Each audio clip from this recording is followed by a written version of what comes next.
Some stories are meant to make you feel safe. And then there are the other ones, the ones that dig deep, that unearth things we've tried to bury. Stories that show you just how beautiful things can be when they grow in the dark.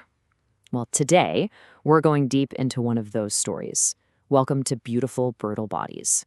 This is a story about what happens when love itself becomes monstrous. Wow. Just let that sink in for a second. That's the first line. Right from the get-go, we're thrown headfirst into this completely broken fairy tale. You have a castle, but it's not a home. It's a cage, a rescue that feels more like a kidnapping. I mean, that one sentence just perfectly sets the stage for a world where you can't tell the difference between what's supposed to save you and what's going to destroy you. Okay, so what are we really dealing with here? I mean, what kind of story is this? Well, on the surface, it's a monstrous love story.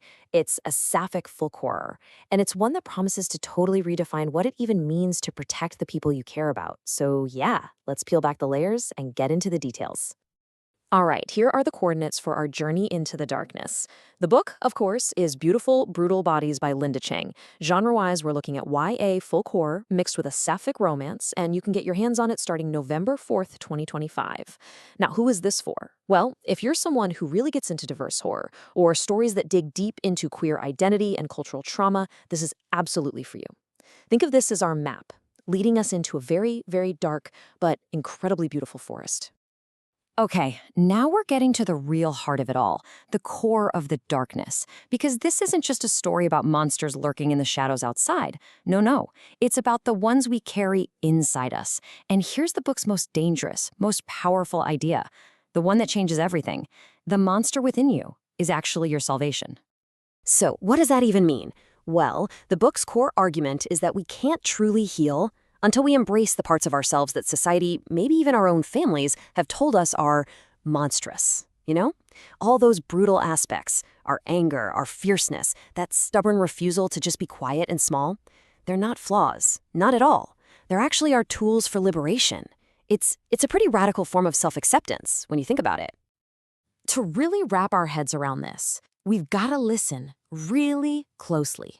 The book gives us these, well, they're like whispers from its darkest corners. 5 key ideas that are going to pull us in even deeper. So let's take a look at the first one and see how this whole thing starts to take shape. This first one hits hard.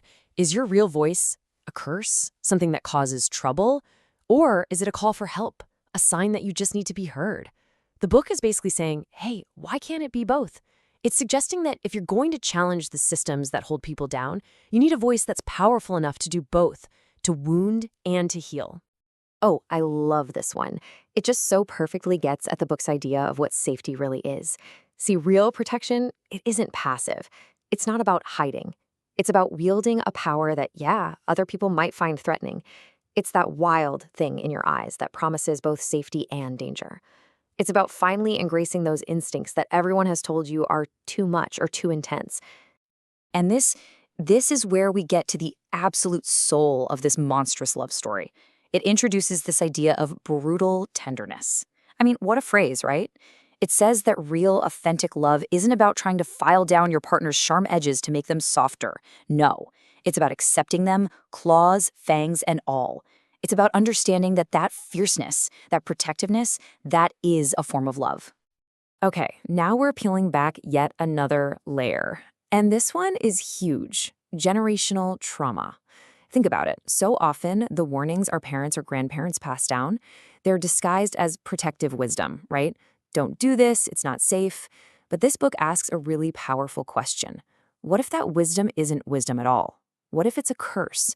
And what if choosing a new kind of love, a real, authentic love, is the only thing that can finally break it?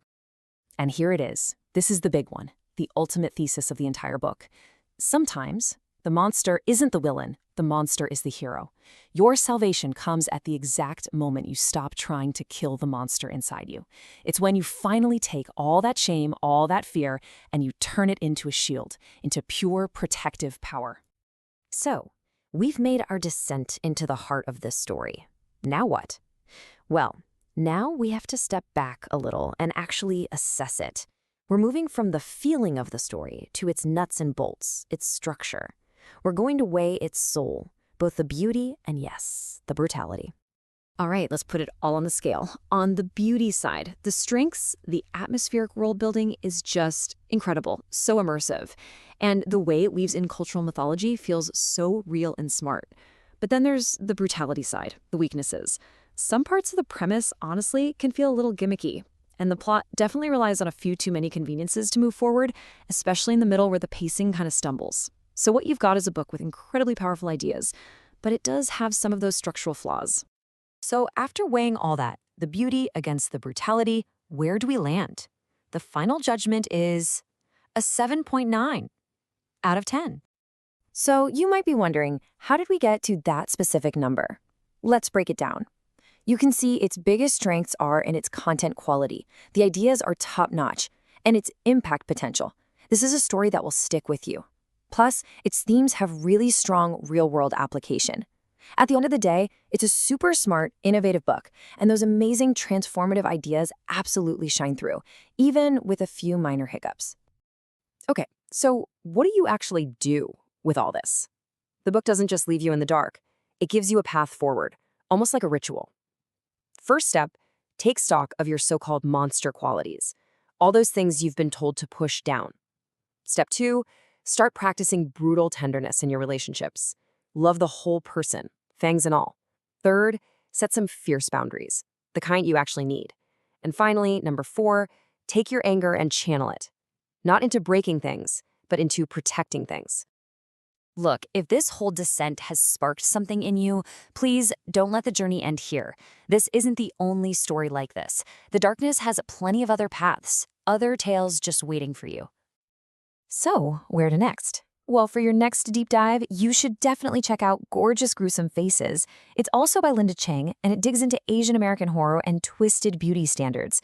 Or you could walk a slightly different path with These Violent Delights by Chloe Gong. It's also soaked in East Asian culture and mythology, but it's got a bit more action and less of a queer focus. Both are fantastic choices. So if you're someone who gets it, if you see the beauty in the brutality, then you belong with us. Come join our community of fierce readers. Go on, follow and subscribe. Don't let that monstrous love you have for great books go unfed.